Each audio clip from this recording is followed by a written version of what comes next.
Great. Okay, welcome everyone. I actually looked at the number of classes. I think we're halfway through this course, which is kind of a relief because I've got a lot of text to cover. But anyway, let's go ahead and do a couple of prayers together. We'll start with the praise to Shakyamuni Buddha that we'll do 3 times. To the founder, the endowed, transcendent destroyer, the to the one one gone gone beyond, beyond, the the foe foe destroyer, destroyer, the completely completely perfected, perfected, fully fully awakened awakened being, being, perfect in perfect in knowledge and in knowledge good and in good conduct, conduct, Sugata, knower Sugata, of the knower world, of the world, supreme guide supreme of guide of human human beings to be beings to be tamed, teacher of gods and human beings, to you, the completely and fully awakened one, the endowed, transcendent destroyer, the glorious conqueror, the subduer from the Shakya clan, I prostrate, make offerings, and go for refuge. To the founder, the endowed, transcendent destroyer, the one gone beyond, the foe destroyer, the completely perfected, fully awakened being, perfect in knowledge and in good conduct, Sugata, knower of the world, supreme guide of human beings to be tamed, teacher of gods and human beings, to you, the completely and fully awakened one, the endowed, transcendent destroyer, the glorious conqueror, the subduer from the Shakya clan, I prostrate, make offerings, and go for refuge. To the founder, the endowed, transcendent destroyer, the one gone beyond, the foe destroyer, the completely perfected, fully awakened being, perfect in knowledge and in good conduct, Sugata, knower of the world, supreme guide of human beings to be tamed, teacher of gods and human beings, to you, the completely and fully awakened one, the endowed, transcendent destroyer, the glorious conqueror, the subduer from the Shakya clan, I prostrate, make offerings, and go for refuge. And we'll do the short mandala offering. This ground, anointed with perfume, strewn with flowers, adorned with Mount Meru, 4 continents, the sun and the moon. I imagine this as a Buddha field and offer it. May all living beings enjoy this pure land. Idam Guru Ratna Mandalakam Niryatayami. And then refuge in bodhicitta, first time in English, and then 2 more times in the Tibetan. I go for refuge until I am enlightened to the Buddha, the Dharma, and the Supreme Assembly. By the merits I create through listening to the Dharma, may I become a Buddha in order to benefit all sentient beings. Sangye chodong soki choknam la, jangchu bardu dakni kyabsu chi, daki chunyen gipe sonam ye, drola penchir sangye drupar shok, sangye chodong soki choknam la, jangchu bardu dakni kyabsu chi, daki chunyen gipe sonam ye, drola penchir sangye drupar shok. All right, let's just do a short meditation before we begin the class. Again, just an opportunity for us to focus our minds a little bit by meditating on the breath for the first few minutes. And then I'll come in and I'll lead you in a short reflection to set our motivation. Okay, so we'll begin the meditation now.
Now let's set our motivation for tonight's class. And in the last class, we were mainly talking about emptiness and the need to generate this wisdom. There's this wonderful quote from Kunu Lama Rinpoche, a great Lama of the last century, who actually was one of His Holiness the Dalai Lama's teachers. And Kunu Lama says, anyone we meet has either realized emptiness or they haven't. If they have realized emptiness, then they're an object of prostration. We should bow at their feet. But if they haven't realized emptiness, then they're only an object of compassion.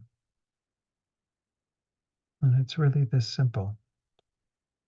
When we bring this mind of bodhicitta into our hearts, we're doing so with that understanding that our compassion for beings is based on that fact. They are continuing to be under the influence of their own ignorance. They have not yet realized this wisdom of emptiness. And therefore, they continue to suffer, continue to be in samsara, continue to be unenlightened.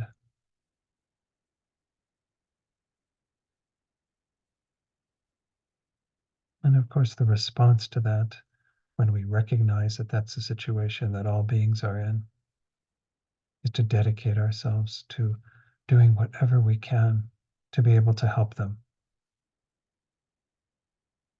And that's the mind of bodhicitta, the wish to benefit these countless beings who need this wisdom of emptiness in order to change their situation completely, and our development of ourselves into the state of Buddhahood, where we can join the ranks of these enlightened beings and then help these countless beings to have freedom, to eventually attain their greatest potential as well. So generate that mind of bodhicitta within that understanding. The primary thing that we want to teach all of these beings, to impart to all of these beings, is the wisdom of emptiness. And we generate this compassionate wish to benefit them. And again, recognizing the need for us to become a Buddha in order to accomplish that.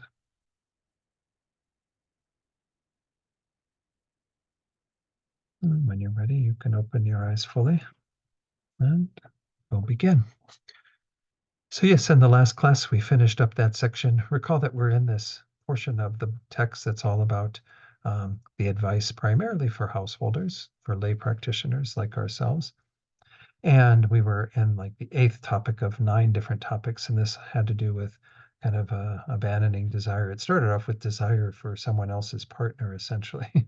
But we've gone from that into a whole discussion of desire and how to work with desire on a conventional basis by changing our perspective, our thoughts.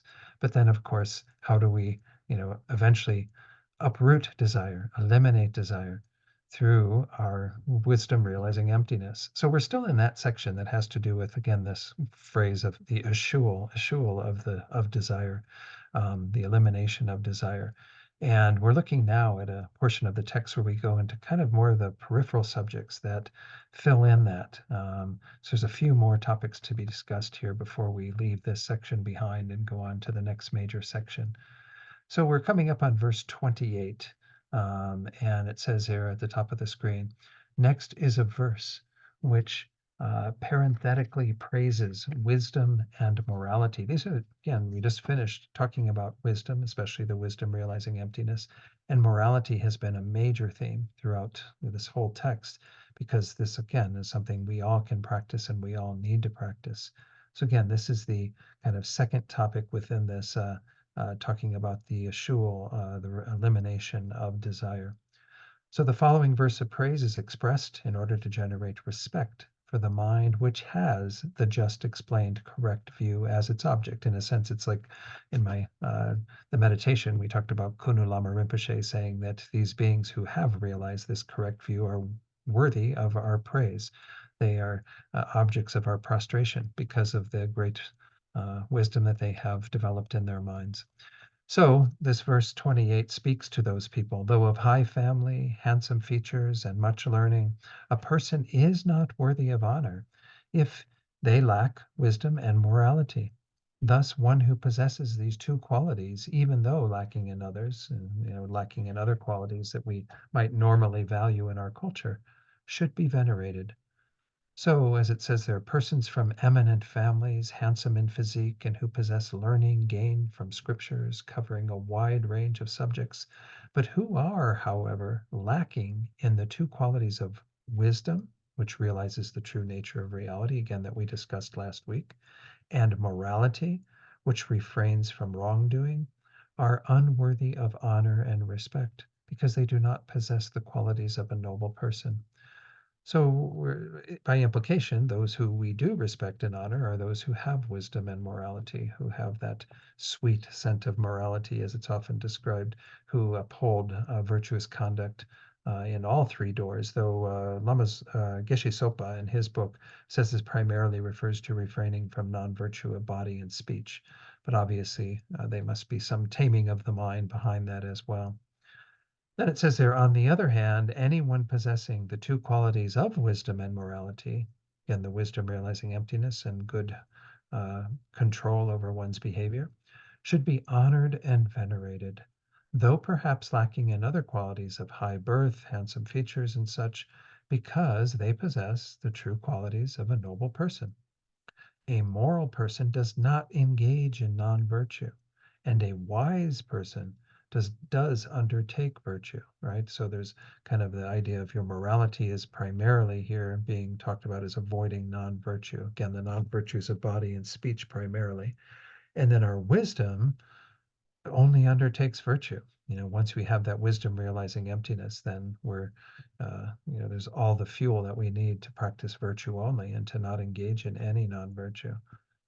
So it says, and it is the avoidance of ignoble or non virtuous actions, along with the undertaking of noble or virtuous ones, which allows one to enter the ranks of the noble.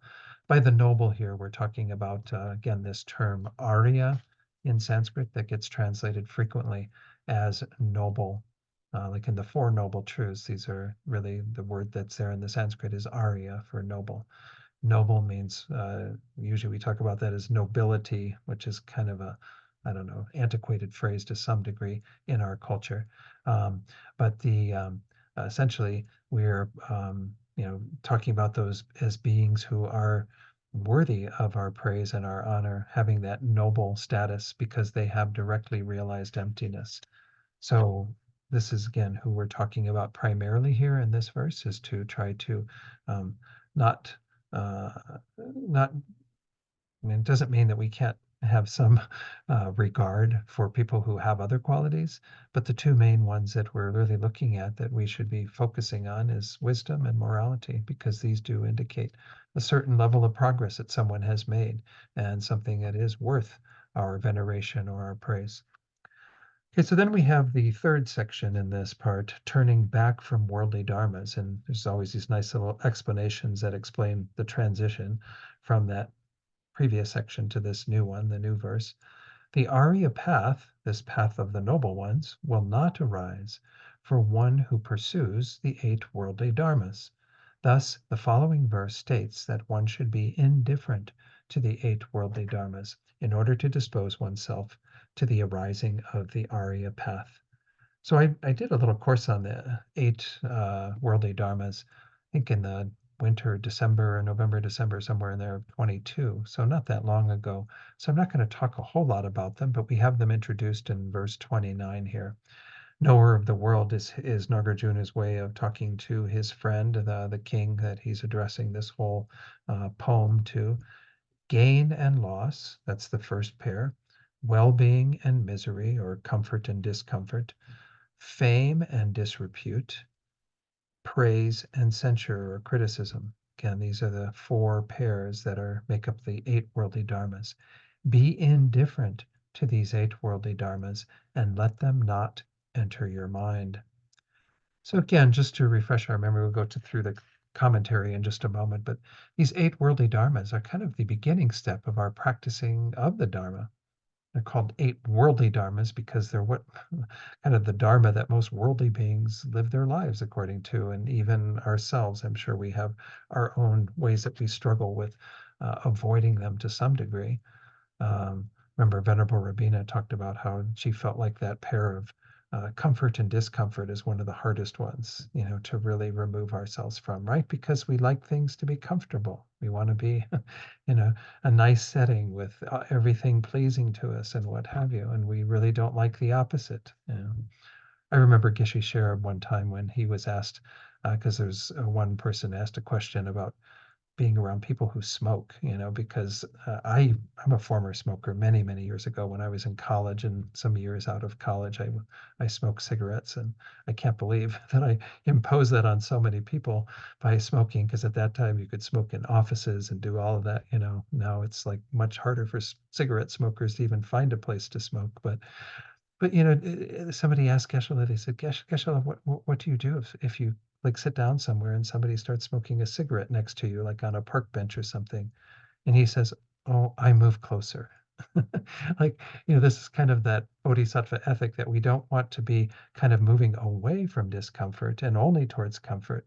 We might even gain something by moving towards discomfort. And of course, that's the teachings of Lojong, thought transformation. I'm not going to really touch on those as much with this particular course.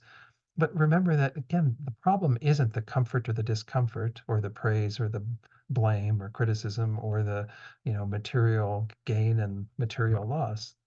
The problem is our attitude towards those things. How are we working with our minds in regard to them?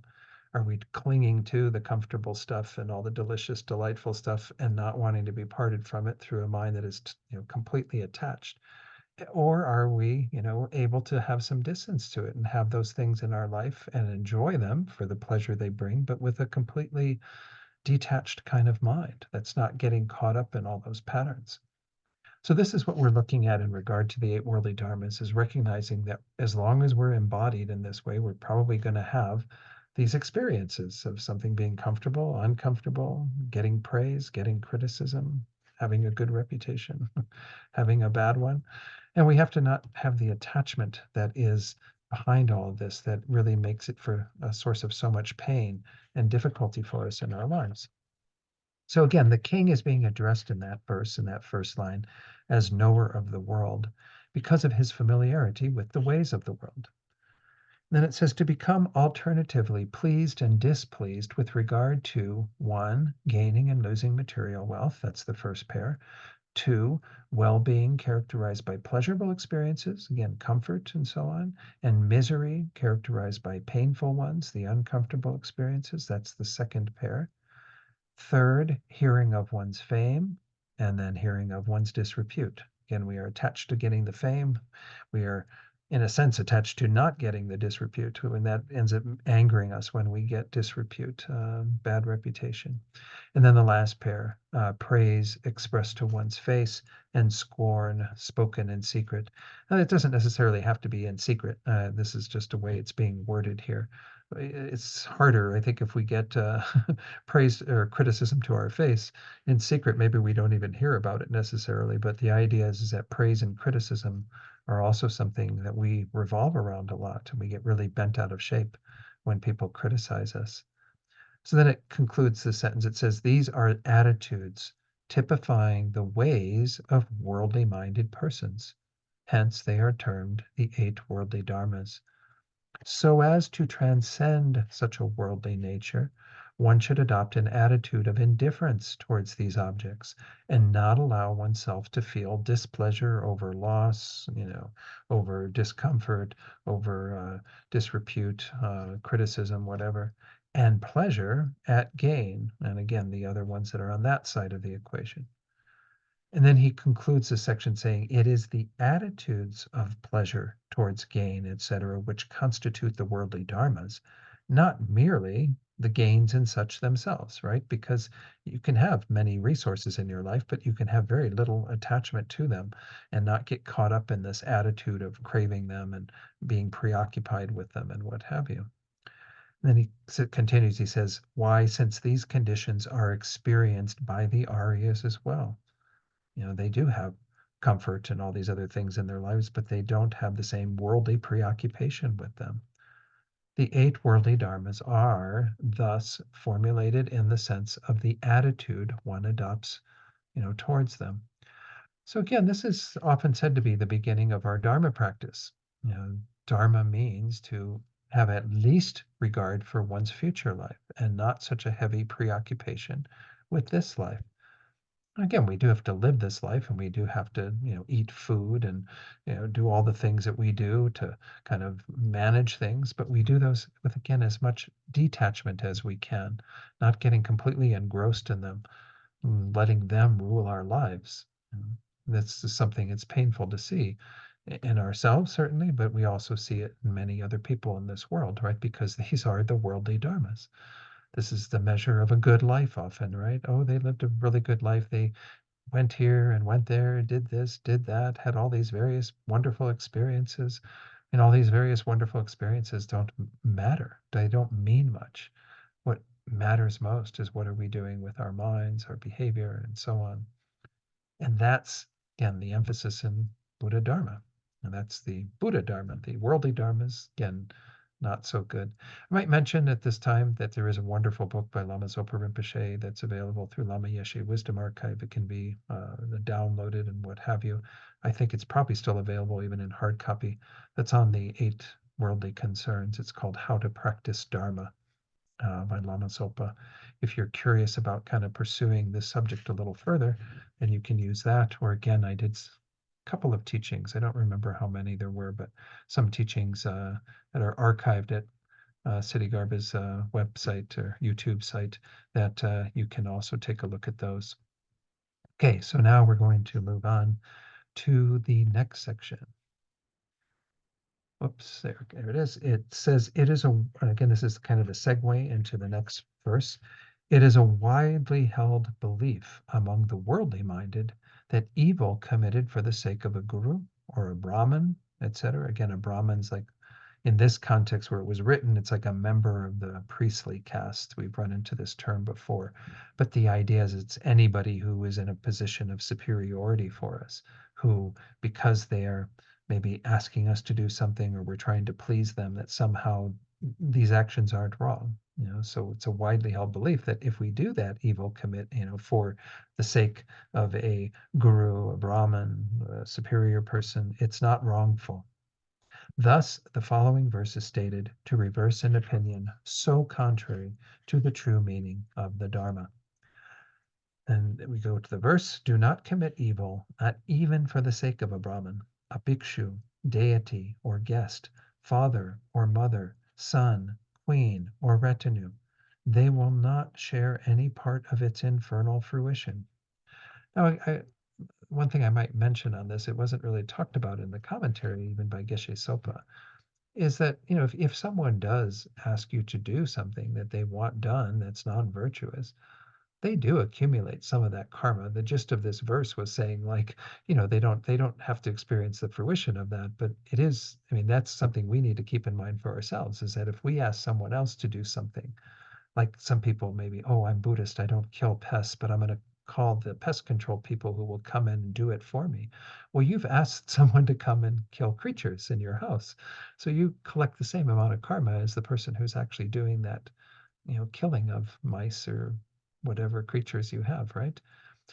Because you've asked them to do that. You've actually, brought them in. So I just want to clarify that the way that this verse is worded, it makes it sound like the person who asks you to do that, or you're doing it for the sake of them or whatever, that they don't get any of that karma. But you obviously need to should be concerned about other people's karma too. But the main thing is to keep ourselves disentangled from negative karma.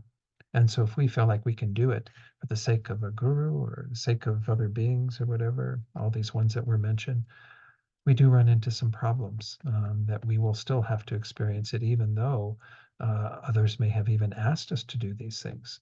Yes, they will experience some of that fruitional effect, but we will be, right there with them experiencing that. So it says one should commit no evil, not for the sake of any person, whether he be a Brahmin or any of the other persons mentioned. This is because the result of that evil reaches fruition in the hells, which one alone must experience. And I guess that's the perspective about they're not sharing in that fruition because you've created the karma and will experience your own fruition of that. Again, they still will have created their karma if they are asking you to do that. No portion whatsoever of the misery is shared by the Brahmin, etc. At least again, from the vantage point of the action you did, was yours. The action they did of kind of asking you to do that, they do share in that karma, but they have their own fruition that will ripen into their experience. Then it says, one may wonder why the maturation result of evil action, which is supposed to be something of a most unpleasant nature, doesn't come about right after the act has been committed. Of course, this is something that makes karma very difficult to prove, right? Because the the effect doesn't happen immediately. We generally see that things take quite some time for them to ripen into an actual result. So as it says there, the reply is that karma is of three types: that which is experienced in the present lifetime. I won't even try to attempt that Sanskrit word. That which is experienced in the next rebirth, nor that one, and that which is experienced in some other lifetime. Okay. So this is often a teaching that is set out in the Lamrim in the section on karma, is that karma can ripen in any of these three sort of periods. And the first one is this life. And they do actually say that if you have some very heavy objects of your actions, whether they be positive or negative, often that can prompt a more kind of sooner ripening of that karma in this very life. But unlikely that would be in the very next moment. I mean, that just doesn't happen. We just don't see that kind of fruition happening immediately. Um, but then there's a second, possibility, which is the very next life, which because of the proximity to the karma created in this life could actually induce some carryover into our very next rebirth. But then there's the kind of option of anything beyond that. And again, if the whole thing to remember is that every time we plant a karmic seed, we may have talked about this when we went through the section on controlling our actions and what have you. Every time we plant a karmic seed, it will stay there, kind of continuing to grow in strength, but it requires meeting the necessary conditions. So those other conditions need to come into play in order for it to ripen into the result. So this is just, again, something to keep in mind, in terms of why it takes some time for karma to ripen into particular results, is because it's not something that is, that immediate. There is what's called the 5 actions of immediate rebirth. And those actions do cause your very next rebirth to be in a very unfortunate state, the worst hell realm, which is the hot hell of Avicii, called that's translated as unrelenting torment. And those are the 5 actions that the Buddha delineated that are very powerful because, again, the object of them or the nature of them constitutes a very heavy kind of misdemeanor. The first 2 are killing your mother or father of this life, meaning your biological parents, because they were very close to you karmically through giving you this body. The third one is to kill an arhat. An arhat is a being who has completely removed their afflictions and attained a state of nirvana. They haven't yet necessarily become a Buddha, so they are still in a great state of development, but they have not yet kind of completely removed all of the obscurations in the mind. The fourth one is to cause a schism in the Sangha. And then the fifth one is to uh, draw blood from a Buddha with evil intent, with malicious intent. They often say that the last 2, creating a schism in the Sangha and drawing blood from a Buddha maliciously, that only Devadatta, not David Datu, David Datta, the Buddha's cousin, was the one who engaged in those, and no one else can really do those because we're talking about the Sangha at the time of the Buddha, and also, of course, the actual Buddha Shakyamuni. But I think we should still, again, be somewhat careful not to do anything that creates any sort of division in our whatever we label as a Sangha, our spiritual communities that we have, and so on. Certainly monastic communities of monks or nuns, it's good to avoid any kind of division there. And then, of course, for the final one, not to do anything to harm beings as much as we can because we don't know who's a Buddha and who isn't a Buddha. But essentially, the ones that I think we primarily are watching out for are being very cautious around anything involving the health or lives of our parents. If we are in the position where we have to make a determination whether to withdraw life support for a parent who is near death, it's a very tricky place to be, because we don't necessarily want to be the one who's causing their death. Again, it can have probably a change in our motivation there, but nonetheless, it's very tricky around those. Those are the main two, I think, for most of us that we would be in a position where maybe we might come close to engaging in those actions. But Geshe Sopa talks about them briefly because he says that they are the basis for this next verse. But let me finish off this section where we talked about these three. There was a little bit more in regard to these three periods where karma can ripen, and then we'll go to the next verse where it talks about those actions of immediate, they're often called immediate retribution. So the first of these, again, that ripens in this life, is karma with a result which comes to maturation in the very same birth as the one in which it was performed. As I said, often this is like things we do towards very powerful objects for us, which are gurus, our parents, the sangha, that those types of either virtuous or non-virtuous actions can ripen much more quickly. And there are a few other things that increase the power of karma where it could ripen more easily in this very life. They say this is illustrated by the Jataka stories of the bear and the ruru deer. I don't know what the story of the bear is. The ruru deer is a bit of a complicated story, but essentially let me take it off the slide for a moment. It's a story of this deer who had this incredible, like golden appearance with the way that the deer's um, fur, I guess it's fur, I don't know. It looked like it was embedded with jewels. So it had this amazing, like beautiful appearance. So it tried to avoid being around humans because it didn't want to be killed and for the beauty of its pelt and what have you. So one day there was a man who was drowning in the water and was calling out for help, and so the ruru deer decided to help the man to find the shore and to save his life. And he told the man, I'm happy to save your life, but please don't tell anybody about me because I don't want to suffer the consequences of this and lose my life.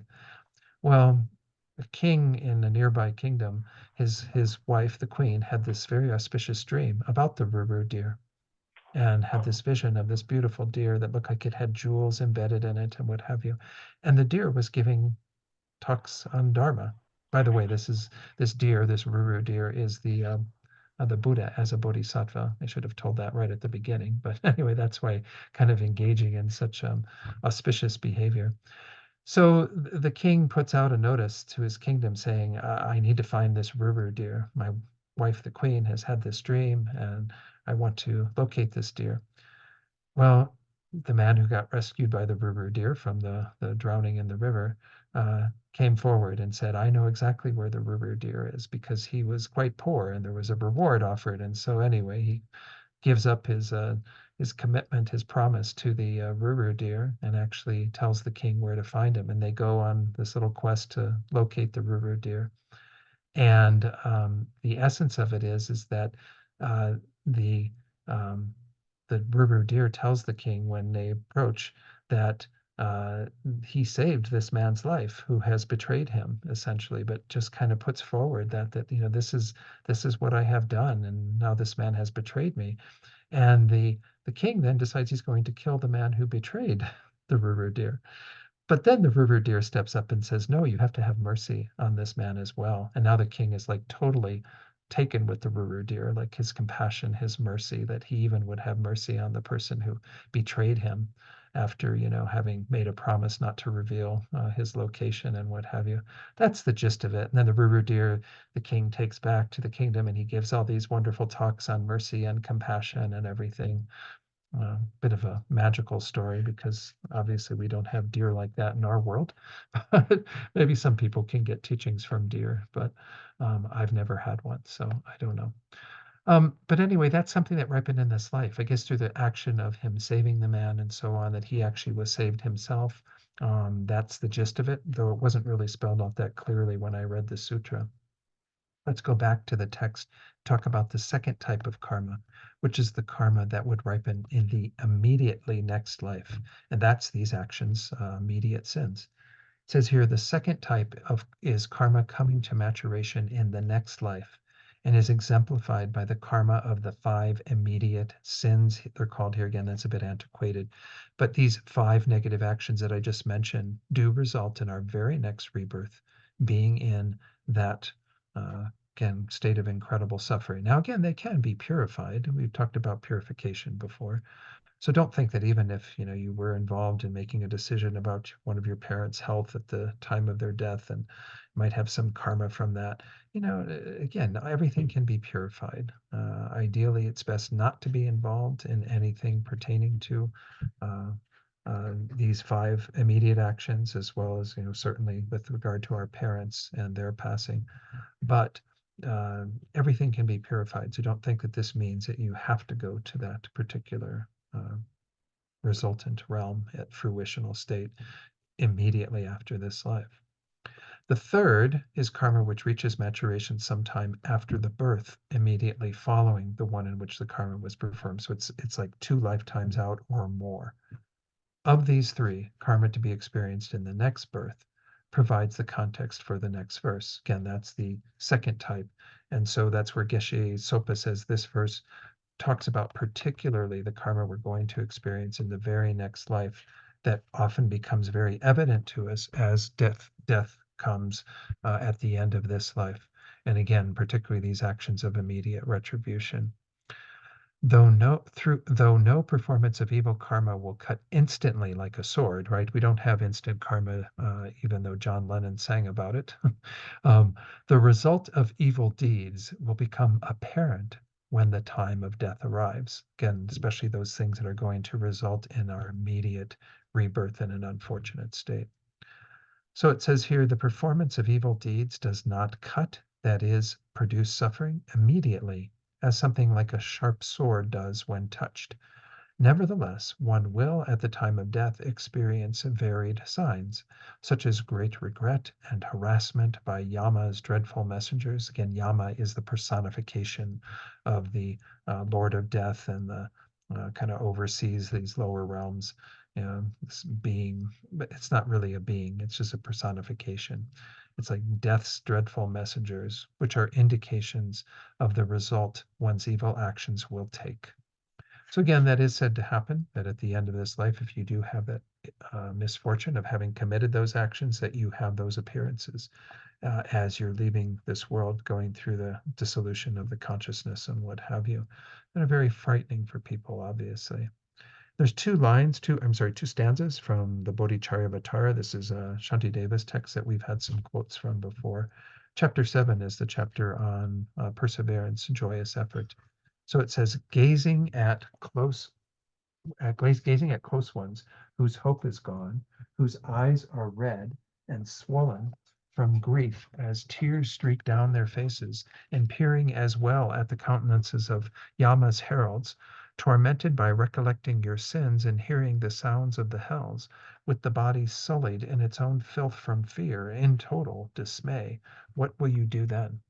So again, this verse that is primarily getting us to be very enthusiastic in our practice by looking at the fact that if you do get to the end of this life and you have these incredible visions of what is coming next, well, it's too late then, a little late to, sit on our cushion and try to do some practices because that karma is already happening. It's already going to bring us into the very next rebirth that we have, which will be quite unfortunate. So then we have a little introduction into this fourth section on the seven riches of the Aryas.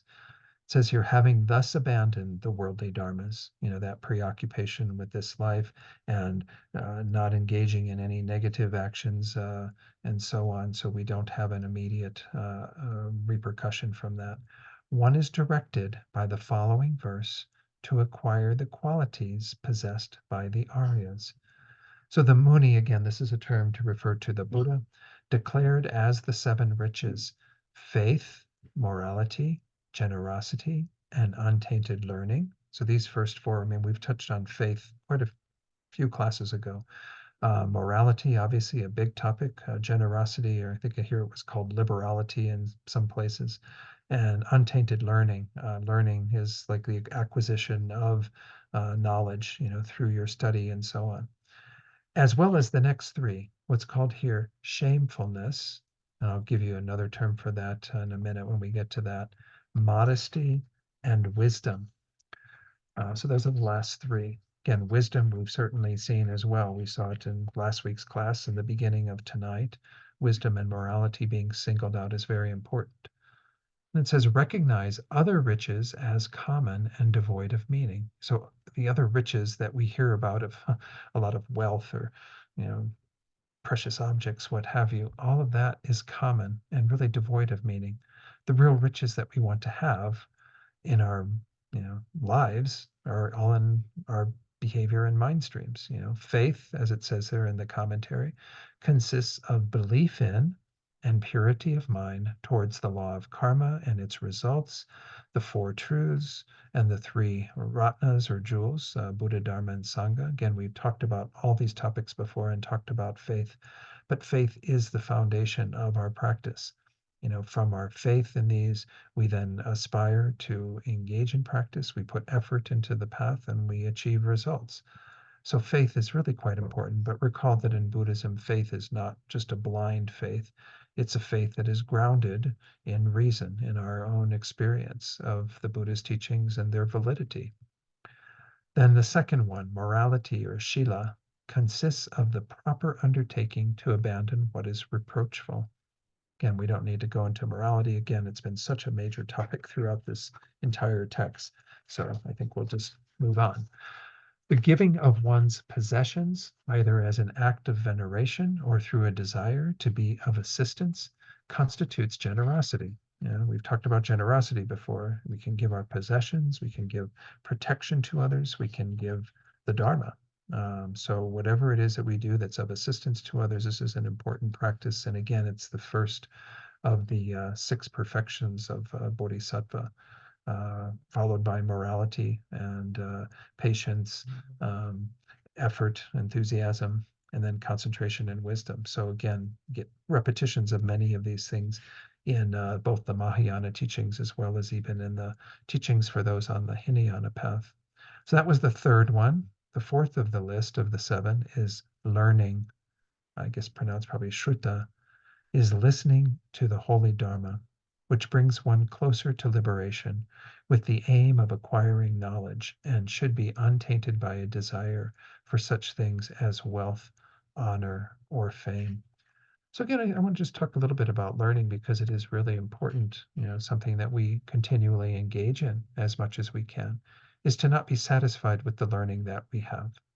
It's very easy to go, oh, well, I've had teachings on the Lam Rim so many times, and I don't need to hear another teaching on all these various things. But it is important to always have that kind of mind that's a bit curious and also wanting to make sure that we hear the Dharma as much as possible, that learning that makes us kind of more conducive to taking the Dharma into our own mind streams and changing our minds. And that's what we take from this life, essentially. Of course, we get all of the other karmic stuff we've created. But in terms of our development of our minds, it really is highly dependent upon what learning we bring into our minds and have it condition our minds and change our minds. All of that is the jewel that we take from this life into the future lives that will continue to develop and grow.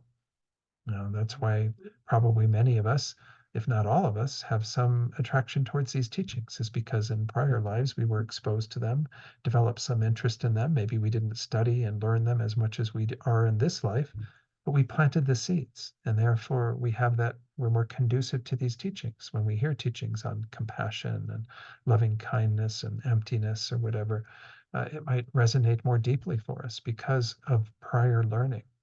So don't think that all the learning that we do in this life is over when this life ends. It actually is carried forward. It's a jewel that will continue to develop. And it's one of the most precious things that we have because, again, no one can take that away from you. Of course, all of these jewels, actually, all seven of these, are not something anyone can take away from you, right? Your own practice of morality, your faith, your learning, your generosity, and so on, the ones that we're going to look at next. I mean, all of these are practices we do ourselves that are wealth for us and mature into our eventual realization of the Dharma at a very deep level, our ability to become, again, an Arya. So let's look at these last three. Again, shamefulness. This word shamefulness, I like to think of it as self respect.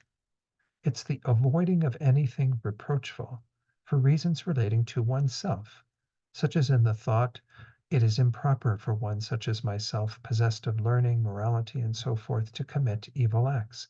This is kind of one of the forces that keeps us from engaging in negativity, is by having this self-respect of saying, based on my own learning and my own, the way that I've been practicing the Dharma, it isn't good for me to engage in these acts from my own sense of, conscientiousness and good behavior. The other side of it is the next one, and these two work in tandem, but this is more related to others. Modesty, again, I don't really use that word modesty so much. Sometimes it's called embarrassment, but I like the term consideration for others. So we had self respect for the first one, consideration for others for this second one, and this is the fifth and the sixth of these lists of seven. This consideration for others is the avoiding of anything reproachful for reasons relating to others, as in thinking to oneself, the performance of evil is disdained by the worldly as well as the religious. So if people should hear that I have done such, I will be scorned. Again, it's not, completely like an attachment to not being criticized and only wanting praise, like we talked about with the eight worldly dharmas. The idea here is that we have this sense of upholding our behavior and our morality because we wouldn't want that to reflect negatively on others either, to disturb their minds. Like imagine, they often say, like if you imagine your guru being present as you live your day, you know, our gurus aren't with us all day, but if they were there sitting next to you as you're driving your car and getting angry on the road, I mean, what would their thoughts be, right? We have this sense of like a consideration for others and the impact that our behavior would have on them, and even to the degree of perhaps having a bad reflection on them.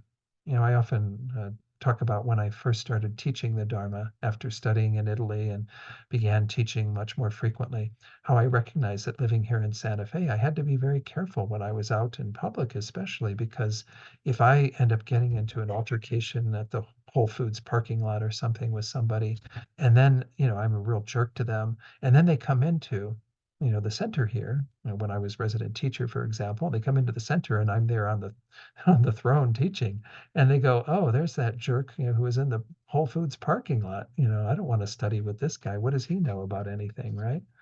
I mean, we should all do that as practitioners. I'm not saying just as a teacher, but the reality is when you are a teacher, well, then you do have a certain level of morality that you want to uphold because it can reflect negatively on the Dharma and on your teachers.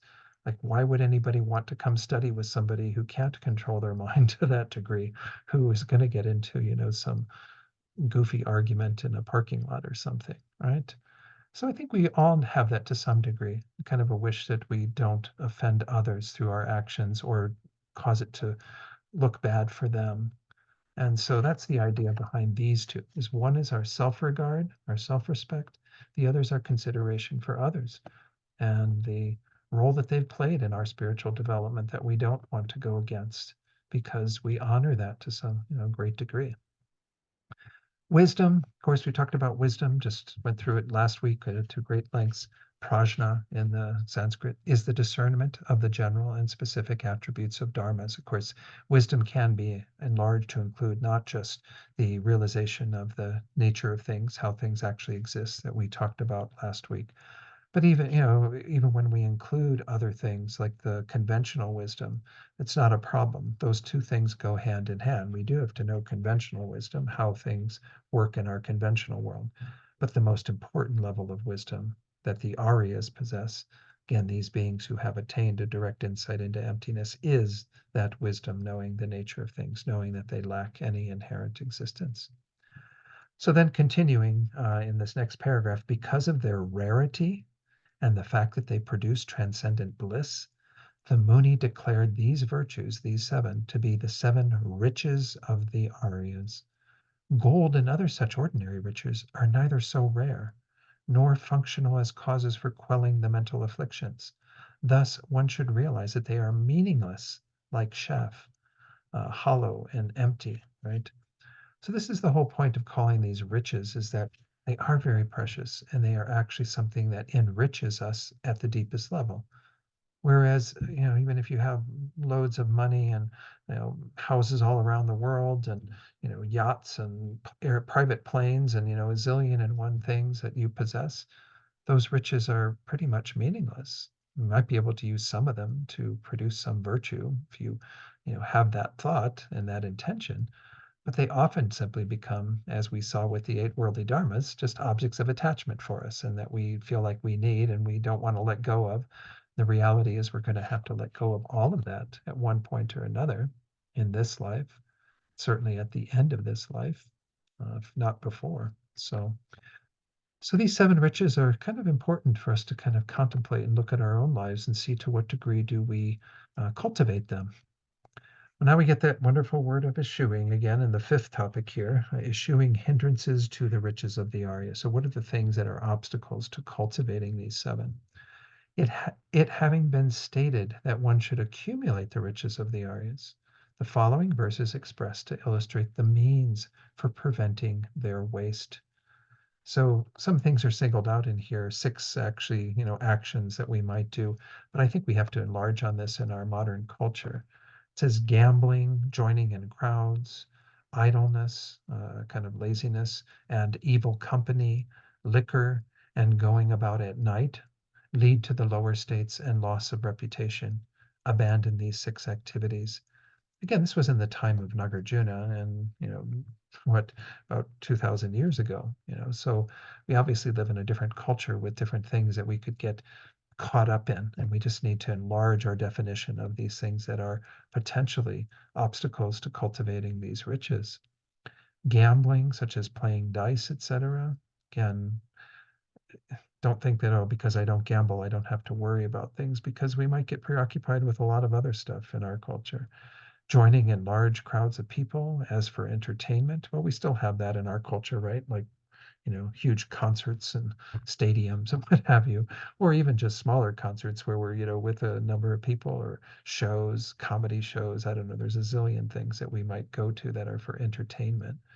Idleness, consisting of an aversion to virtue. And laziness is one of the big obstacles that we have, where we procrastinate, we don't feel like engaging in good activities. We just, put on Netflix and, uh, binge watch or whatever we want to do, instead of actually reading Dharma or meditating or whatever it is that might be more beneficial. And evil company, um, whose association brings an increase in non-virtue. And we talked about that previously, of being very selective in who we bring into our lives and associate with. We don't take them, out of our heart, but we might not be as close to them in terms of our actions and behavior. So evil company is the fourth one. Drinking liquor. Again, we talked about the disadvantages of liquor, intoxicants, what have you, that can impair our judgment, thereby causing us to engage in unskillful behavior. And then this going about at night. I don't know. I don't know what that necessarily is referring to. I guess that, you should be sleeping at night, perhaps, and we're going to talk about sleep a little later, and the importance of there being a measured sleep. But going about at night, it says here, to another person's home or from one town to another, I don't know. Uh, Again, I would say that's any of our sort of just getting preoccupied with moving here, moving there, maybe traveling, what have you. I mean, it's fine to travel with the right motivation, but we should be real careful again about how we get preoccupied with so many of these worldly activities. So these are six activities, Venerable Randawa says, which will cause one to take birth in the lower states of existence in future lives and harm one's reputation in this life. Thus, they should be abandoned as detrimental to wealth, health, and virtue. Yeah, because we do have to, we're going to, as I mentioned, get a little bit later into this whole idea of sleep and even food and what our relationship is to these things. It is important that you tend to your health. I mean, we have this very precious human body that we've talked about on a number of occasions. It's one of the very first topics that we study in the Lam Rim right after our relating to a spiritual friend.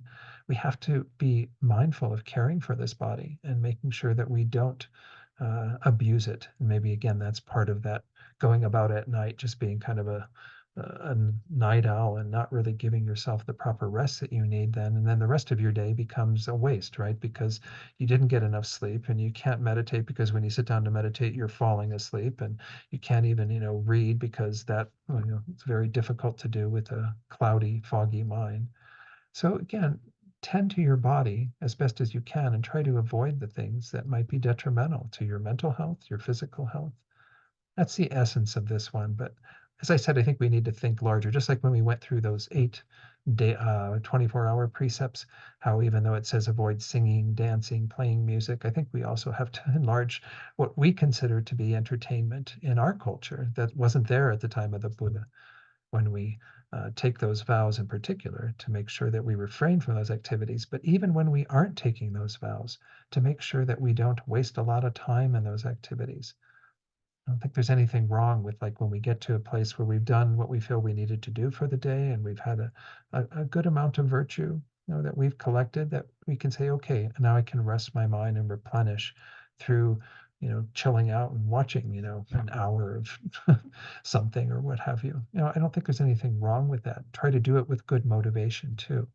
That's one thing that was emphasized by Geshe Sopa in some of these sections is what we do in terms of bringing our motivation to these activities is crucial. It's really important that we have bodhicitta motivation for putting on something to stream or whatever, that we think, oh, I'm going to refresh my mind and turn things off for a bit so I can actually, relax some before going to bed. And I'm going to do that so that I can get up tomorrow and continue my bodhisattva practices, doing whatever I can. Try to bring motivation like that to these activities. So we do them with bodhicitta. I remember Venerable Rabina emphasizing this to me once, and I think it's really important. And Lama Zopa Rinpoche says it frequently in his teachings. We can actually change very mundane actions and actions that might normally be the source of attachment into virtue by having bodhicitta attitude, kind of bringing that into what we do and making it all about actions that help us on our path rather than actions that become obstacles. Okay. So let's go on then to the next section. This is our sixth section. I think this is the final section of this, yes. And there's a couple of verses in here in this section, abiding in a state of satisfaction.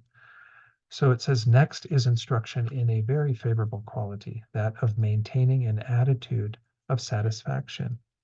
It is really important that we have this quality of contentment or satisfaction because we see how much dissatisfaction and seeking more and this whole idea that is in our culture, how that like becomes a very problematic state, right? We just end up being so preoccupied.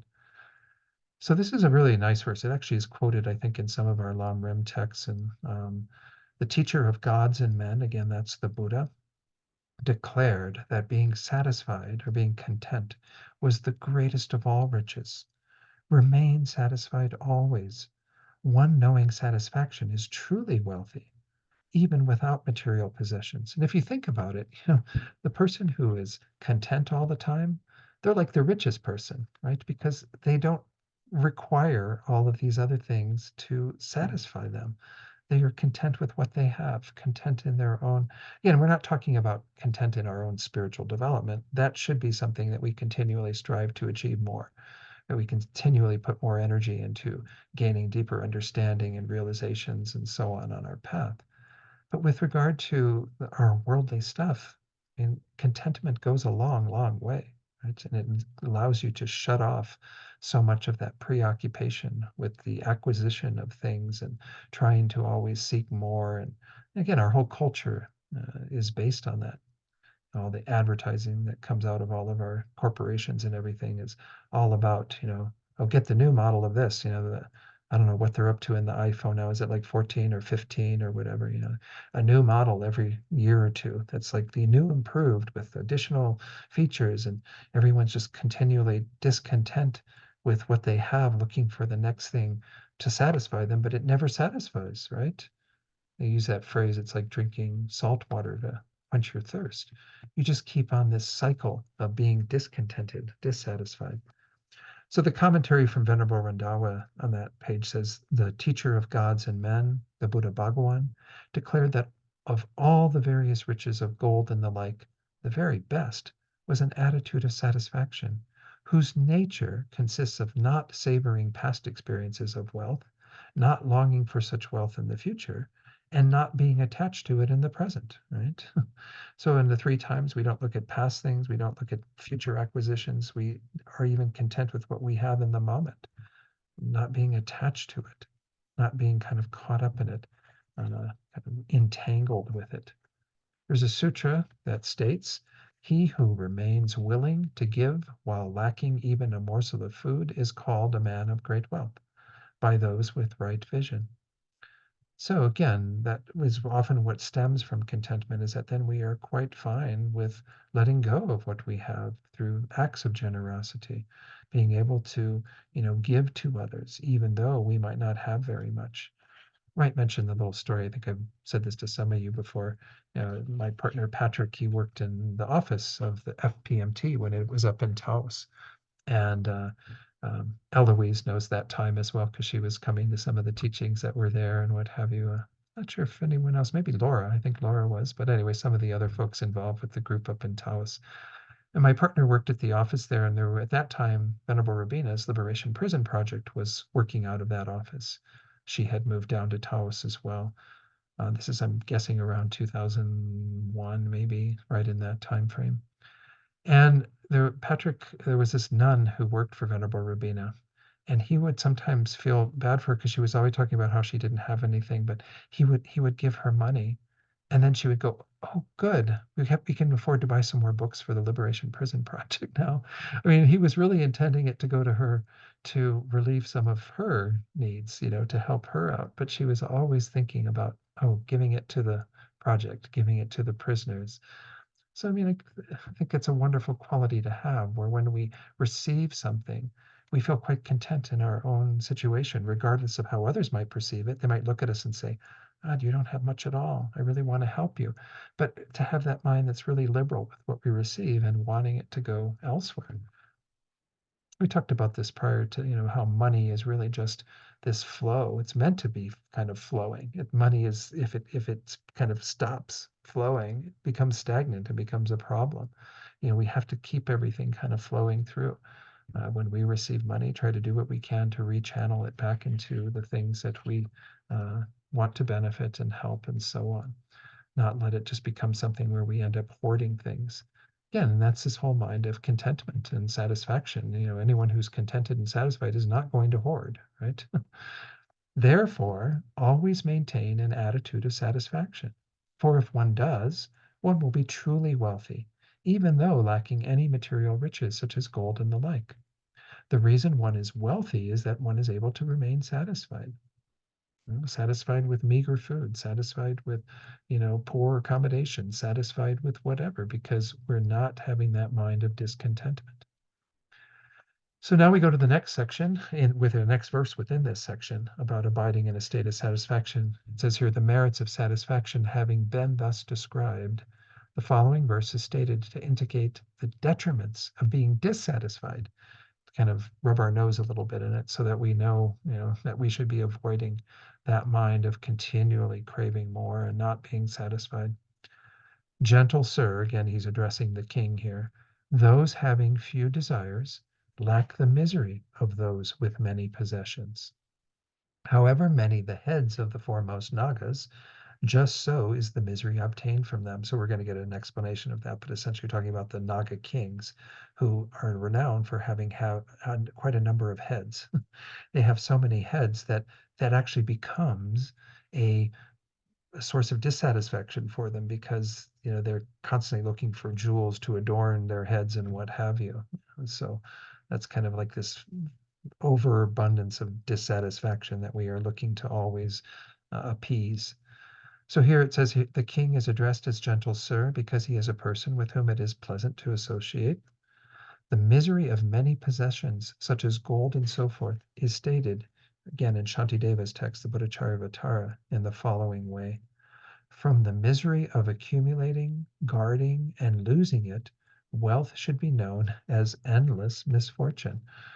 In our culture, we have a strong valuing of wealth, right? And people who are wealthy are seen almost as celebrities in our culture and everything. But it's kind of hell to have that much money because you're constantly obsessed with how do you guard it, protect it, and not lose it, make sure that it's doing what you want it to do. Again, some people who are quite wealthy are very generous with their resources, and that's to be commended. And that's actually what gave them those resources in the first place, was their prior acts of generosity that ripened into those resources. And with some proclivity towards that, they are actually, doing the best thing they can in order to make sure that those resources are not wasted and actually used in a more virtuous way. But a lot of people with wealth in our world, even though it was created through past generosity, aren't really seeing the link up to that and are very tight, miserly with what they possess and not wanting to, they pinch pennies, as they say, just hoard their wealth and don't really want to do anything with it.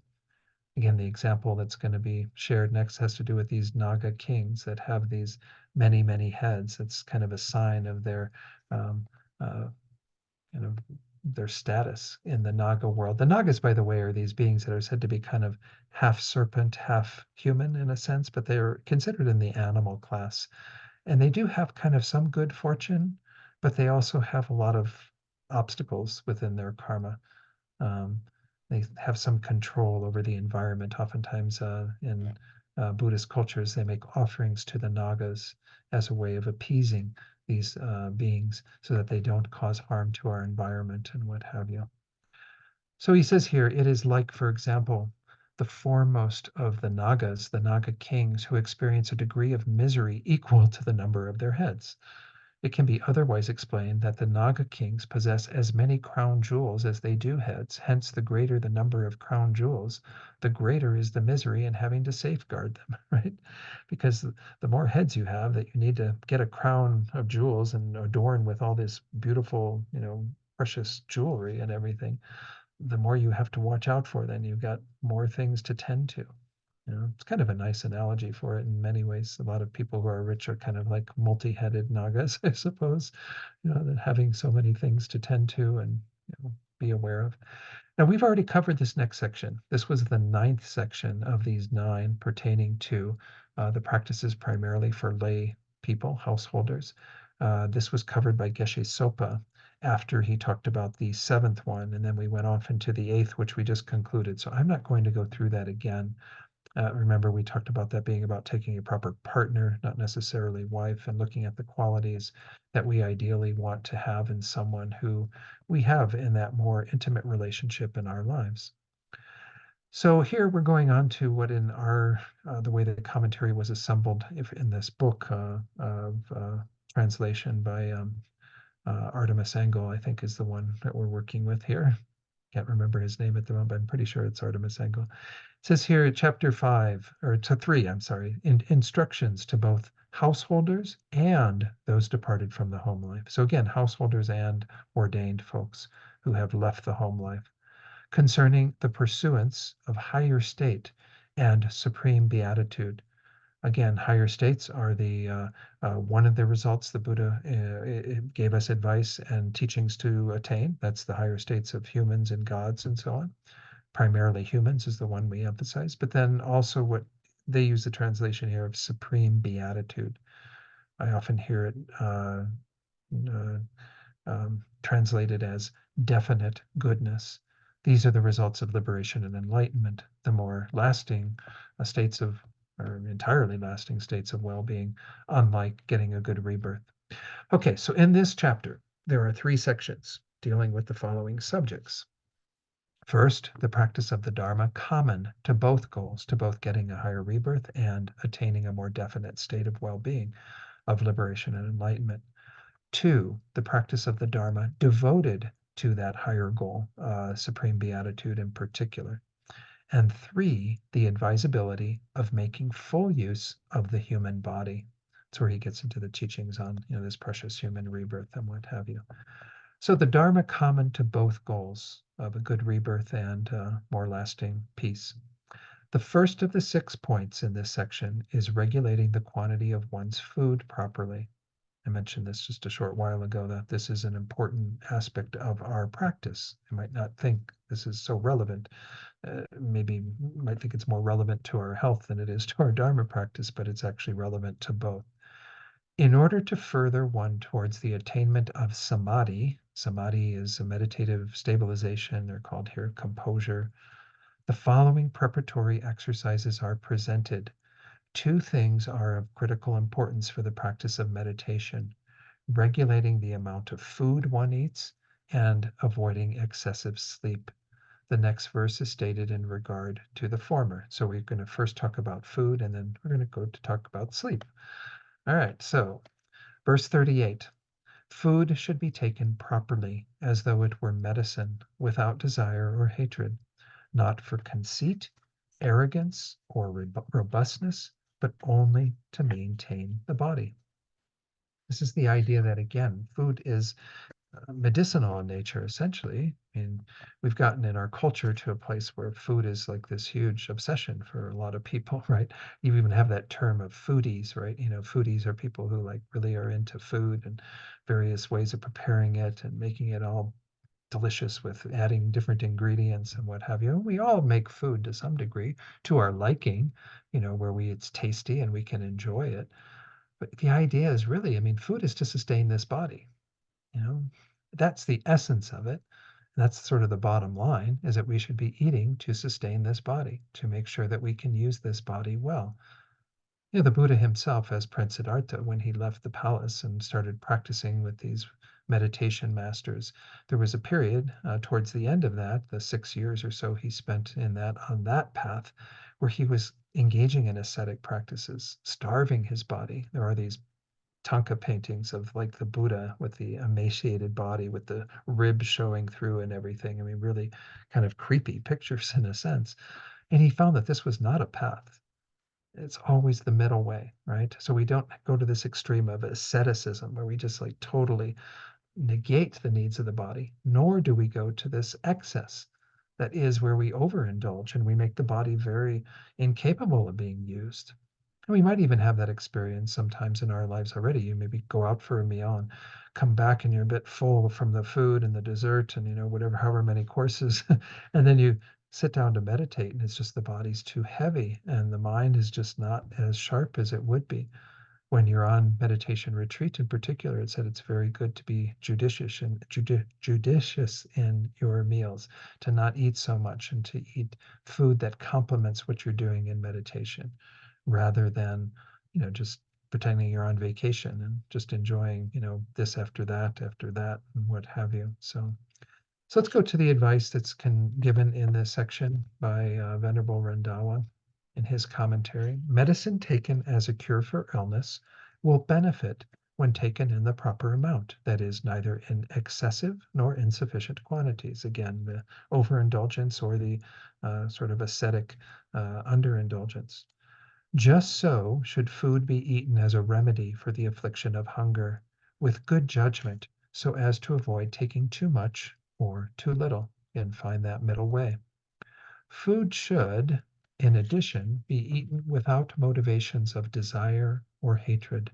One should not, for example, partake of food through a feeling of vain conceit, meaning that one should not eat with the intention of breeding an afflicted state of mind, such as that characterized by a hedonistic delight, which produces unrestrained behavior in body and speech. Right? It just feeds our hedonistic kind of tendencies and causes us to again not really engage in proper behavior on the basis of our attitude towards food and other enjoyments, certainly, but here it's primarily focused on food. One should not take food because of arrogance. This means eating without such thoughts as, oh, when I have developed bodily strength, I will inflict harm upon my enemies. Well, again, that's kind of the arrogance that leads to hatred or harm to others. And then it says next, neither should one eat for the purpose of becoming robust in body, an intention reflected in thoughts like, Through eating, I shall increase the size of my body and limbs and so forth. And Geshe Sopa did say that, this some people, of course, eat to kind of engage in bodybuilding and getting like a much larger, stronger body and what have you. I mean, I guess that's inferred in here, but he actually said that at the time when this was written, that people who had the ability to make their bodies more robust, it was a sign of their wealth, right? Because they were able to eat more. And so it was actually something that increased their vanity because they could walk around with this very well fed, robust body that other people would be quite envious of. It was kind of showing off their status. So that's the idea behind it, as Geshe Sopa explains it, that is what the problem is that we're eating with this idea of it being about showing off to the world all the wonderful resources that we have that we can afford to eat like this. Of course, in our culture, we've gone, kind of in a whole different direction around bodies and caring for bodies and overeating and what have you. I mean, I'm not going to go down that whole, alleyway, but nonetheless, we just have to examine our relationship to food. Why are we eating? If we can really bring it down to that very basic thing of eating is to sustain the body. Yes, it's good to have food that is pleasing to you, that you enjoy eating, but be careful. Can become very seductive and can kind of cause us to again get very preoccupied with that, and that's not such a good thing, and will also have some impact on our ability to meditate and so on. Let me go up a little bit further here. This paragraph, it says, one should rather eat with the sole purpose of maintaining the human body as the basis for striving after virtue. Eating with conceit or the wish to become robust is done through desire, whereas taking food through arrogance is done in hatred, right? Because you want to, get back at that person, restore the body to a good position so you can harm others or what have you. The next verse enjoins one to not to sleep during the first and the last periods of the night. I'm going to say before we do this, I've never seen an exact explanation of what these hours are, but if you think about it, if they say, well, okay, this is a portion of the evening that is being divided into three parts. Well, for we can see that especially, as the sun goes down and you're going from like dusk into the nighttime, that there's sort of one period in the beginning where it's several hours where it's just moving into darkness. You have the darker part of the night, and then you have the movement back out of it into light. That's three parts, but I don't know if they're really speaking about three equal parts, but we should nonetheless try to do our sleep in the middle period.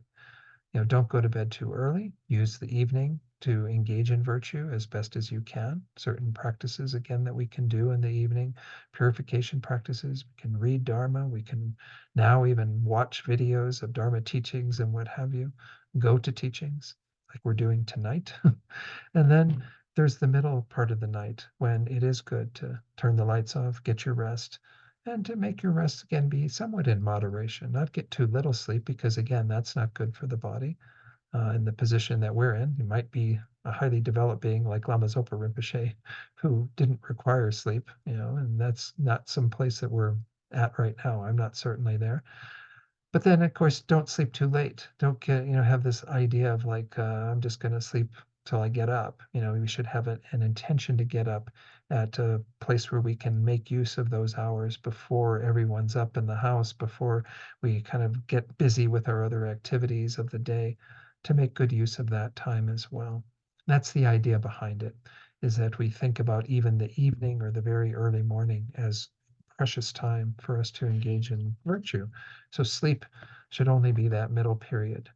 Again, now each of us has different physical bodies that require different amounts of sleep, right? So we can't be just totally negligent of what our bodies need, but try to work with that idea is the main thing here. So again, this is the second of these sections, sleeping only in the middle period of the night.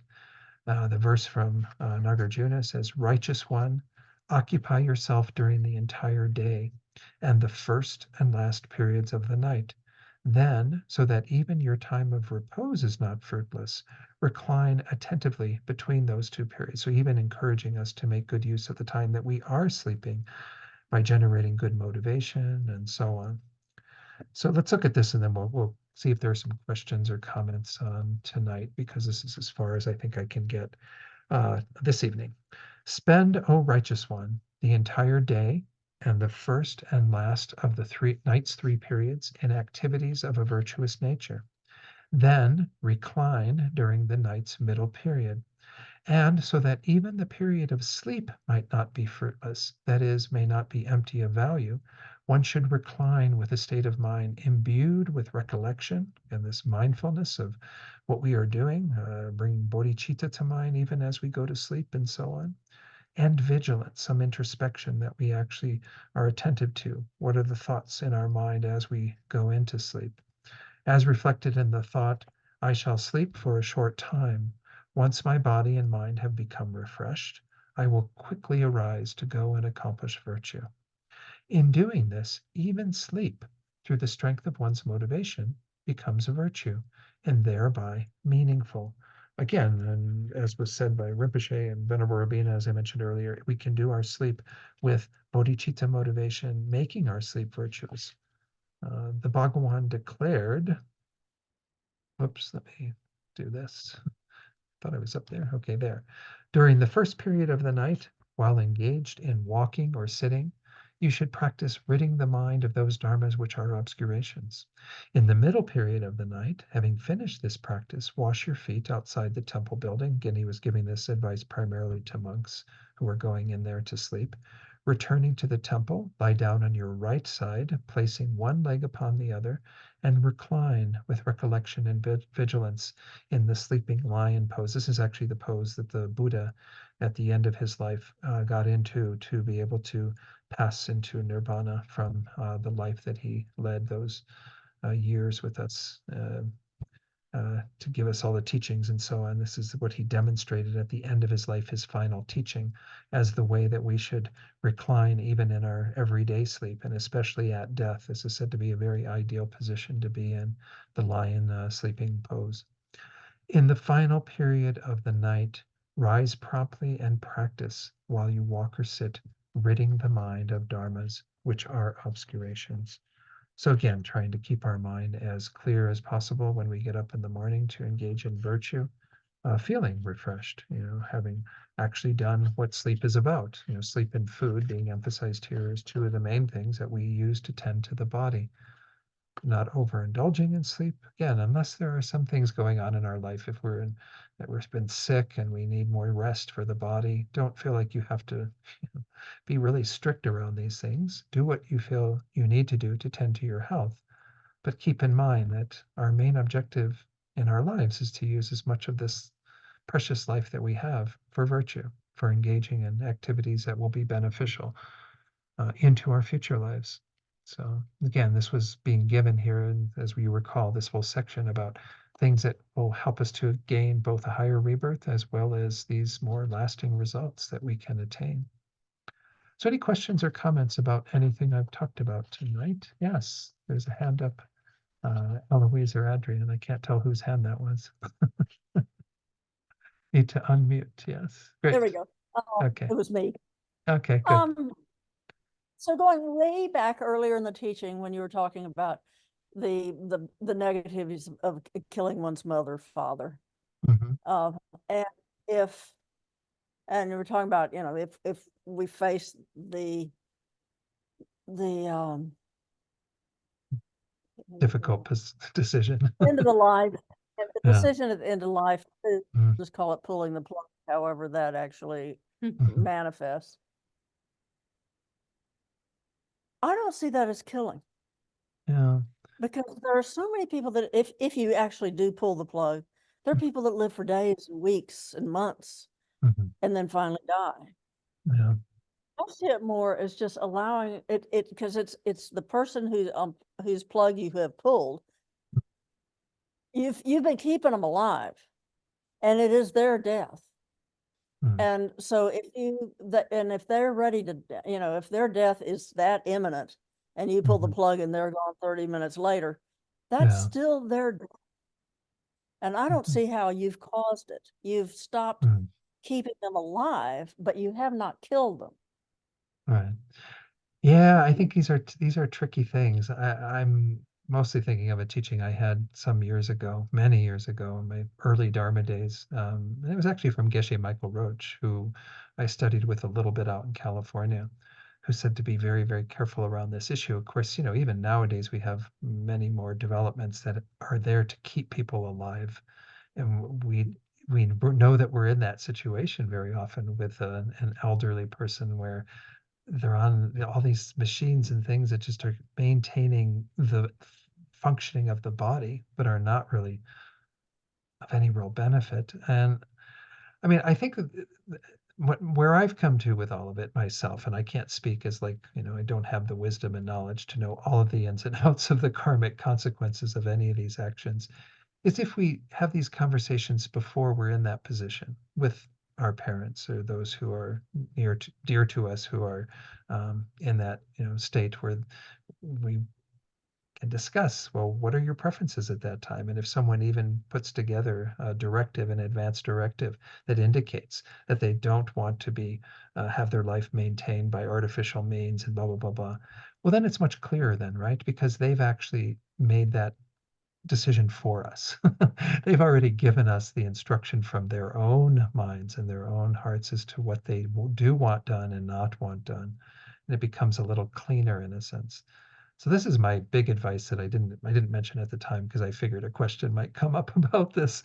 But if possible, have that sit down with your loved ones and people and even ourselves as we're in a position where we could be that person who's on life support and others making decisions about our lives. Why put that in their court?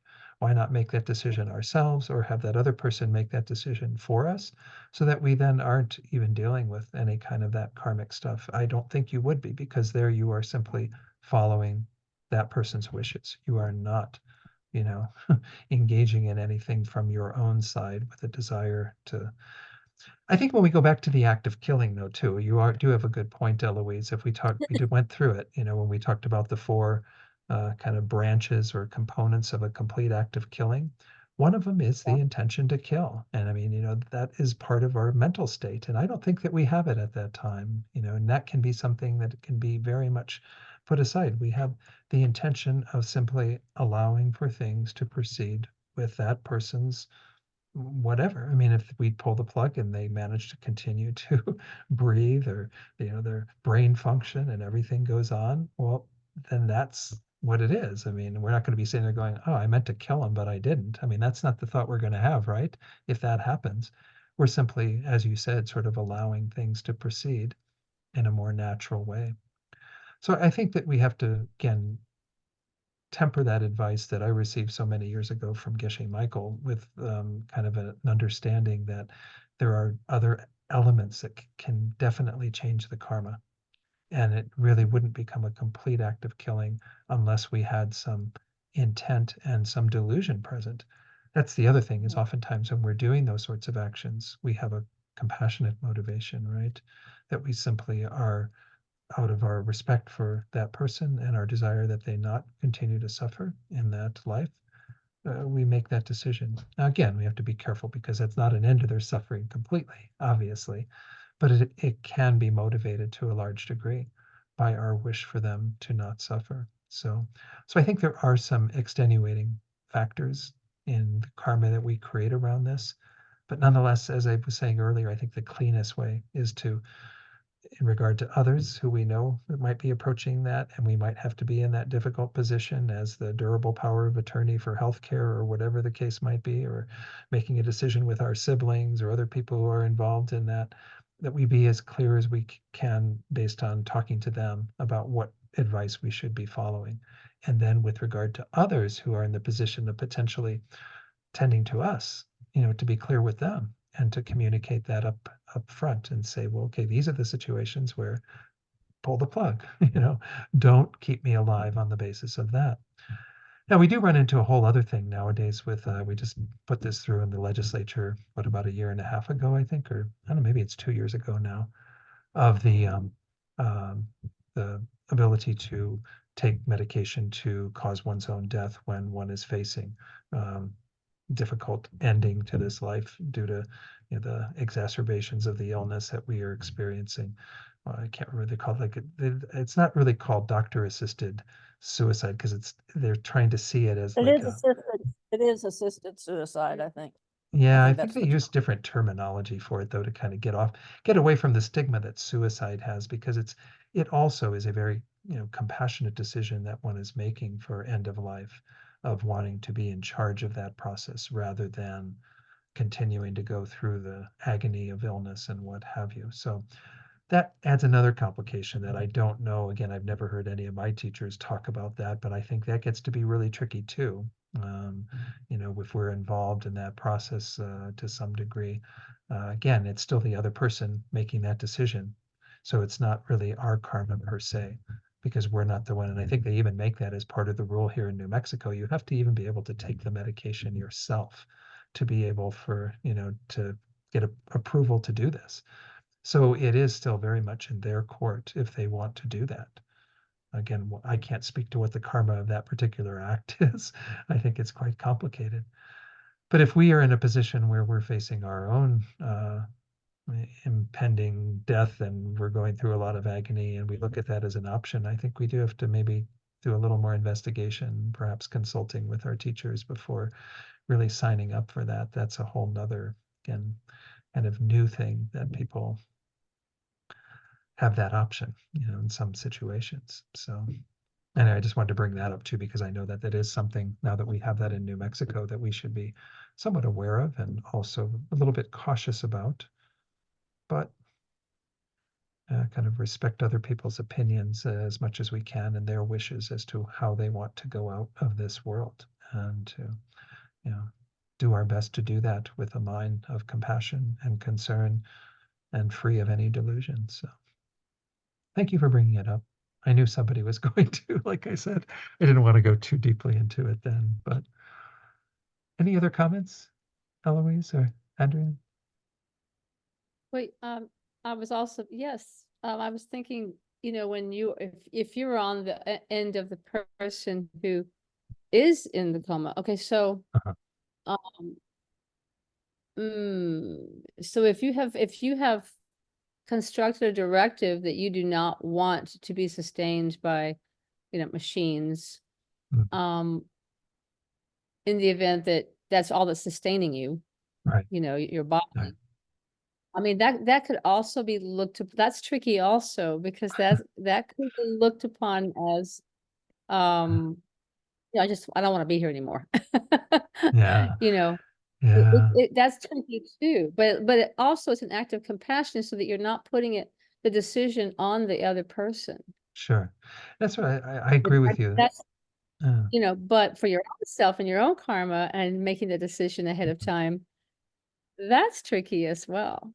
Don't you don't think, did I yeah. say that No, I think you clear? said that fine. And I think that again, as much as we can to try to have the most virtuous motivation, as opposed to it being self-centered and only about, me not wanting to experience pain or whatever, that we think about it from the perspective of not wanting to burden others, not wanting to have that, on their plate when, we're in a position where we can't say anything else that would give them direction, to do that in advance, to actually make it much easier to deal with. I think that's a perfectly good motivation to do it. But nonetheless, I mean, the Buddha did, I mean, what do they say the Buddha came to teach two things, suffering and the end of suffering. And so even if it is only in a temporary way, there is some benefit, I suppose, to having our suffering relieved, but just not having the understanding like some people have, like even this happens with animals when people euthanize animals because those animals are going through pain. I know that's a very difficult decision, and we're treading on some ground that we just don't have the time to go into tonight.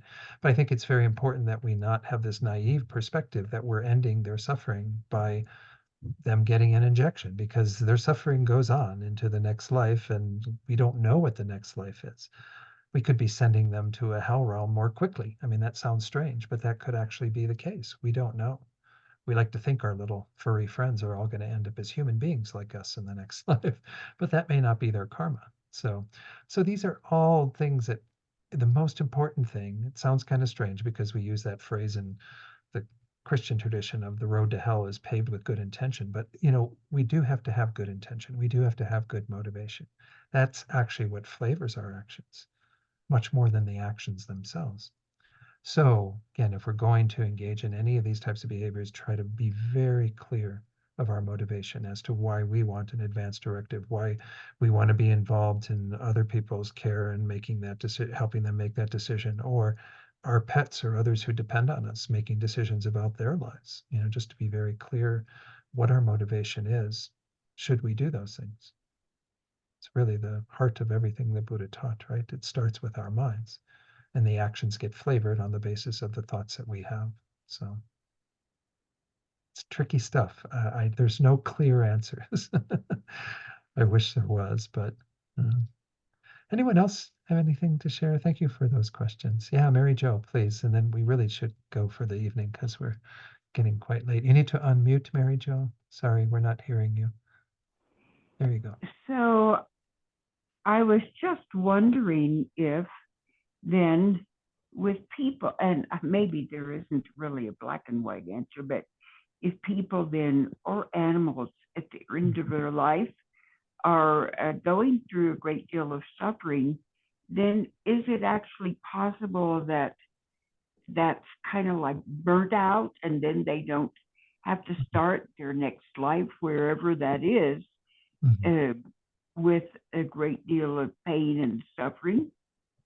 That is what I've heard, is that karma, if it's allowed to run its course, that it is extinguished by virtue of that is, we had the karma to experience that. And then, I have a hard time with it sometimes when I hear that, because I also think that we live in a culture where we have access to medication that can relieve pain. And a lot of people at the end of life need palliative care in order to kind of just maintain a sane mind in the process of dying and what have you. So I don't want it again to become real black and white, like, oh, then we just have to have a stiff upper lip and deal with whatever suffering life throws at us, because that gets to be kind of masochistic.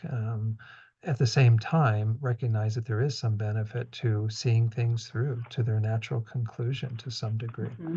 But Yeah. we live in a time where we have the karma for fairly good palliative care. So I wouldn't want to deny palliative care for someone who is a practicing Buddhist thinking, oh, well, you need to endure the pain of this karma that's ripening and, have all of that additional suffering, when in fact there's also the karma. They do have the karma, I would assume, to have some relief of that pain by virtue of those medicines.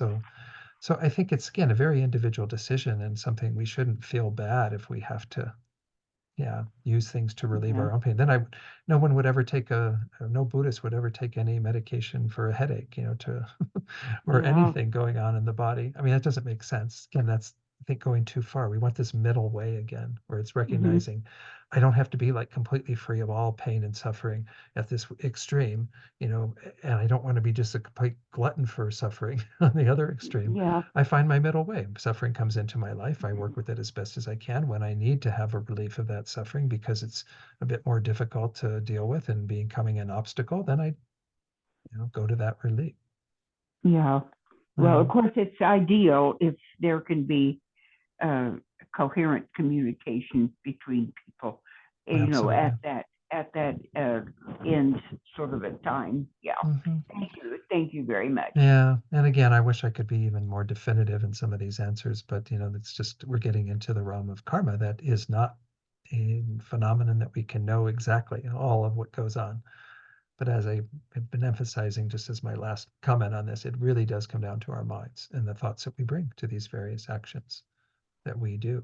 So let's do some prayers to finish things off for tonight. And if you do have additional questions, feel free to send them to me by email. I think almost all of you have my email address. Or this is the right thing. I just have to put my prayers on there. Or to hold on to those questions until next week, and we'll hopefully have time to look at them then. All right, so let's do the dedication prayers. And keep in mind, we don't have the prayer list that we have at the center, but we're praying and dedicating for all of those beings who are on the list for obstacles, on the list for illness, on the list for who have died or are dying. And anyone that you're holding in your mind right now, bring them kind of forward in your thoughts so that they receive the benefit of what we've done here tonight. Due to the merits of these virtuous actions, may I quickly attain the state of a Guru Buddha and lead all living beings without exception into that enlightened state. May the supreme jewel bodhicitta that has not arisen arise and grow, and may that which has arisen not diminish but increase more and more.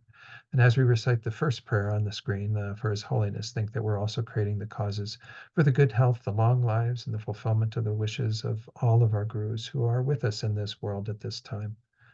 The wish-granting, wish-fulfilling jewel, source of every single benefit and happiness in this world, to the incomparably kind Tenzin Gyatso, I beseech, may all your holy wishes be spontaneously fulfilled. We won't do the prayer for Usul tonight, but he's included in that thought that we had around the first prayer.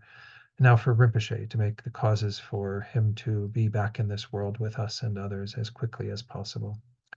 Peerless teacher and assembly of the children of the victorious ones, Shravakas and Pratyeka Buddhas, victorious Losang father and sons, along with the lineage masters, all the objects of refuge of infinite lands, please bestow the virtue and goodness of accomplishing this prayer here and now. Holding and spreading the Muni's precious and complete teachings through explanation and practice, you wore the armor of patience that is never discouraged. Incomparable Venerable Guru, to you I make request. While striving single-pointedly for the sake of the victorious one's teachings, the sole gateway through which all benefit and happiness emerge, and for mother living beings, you suddenly departed to peace. What a great loss! Nevertheless, through the undeceiving truth of the blessings of the ocean of the three jewels and the great waves of bodhicitta of the children of the victorious ones, may the smile of a reincarnation swiftly beam in glory for fortunate disciples. So again, sorry that we went over a bit tonight, but I felt it was important while we had this topic, to address the questions that were brought up. And I thank you all again for those questions.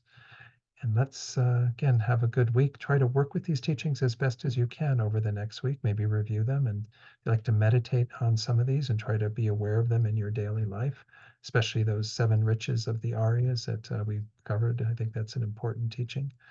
But again, just see you next week for the teachings. Hopefully I'll be back up in Taos then. I think we've got more folks that will be at the Gompa then. So I'll look forward to seeing you then or seeing you online. All right, be well. Thank you. Thank you, Don Thank Law. you. You're very Thank you so welcome. much, Scott. Okay, everyone. Take care.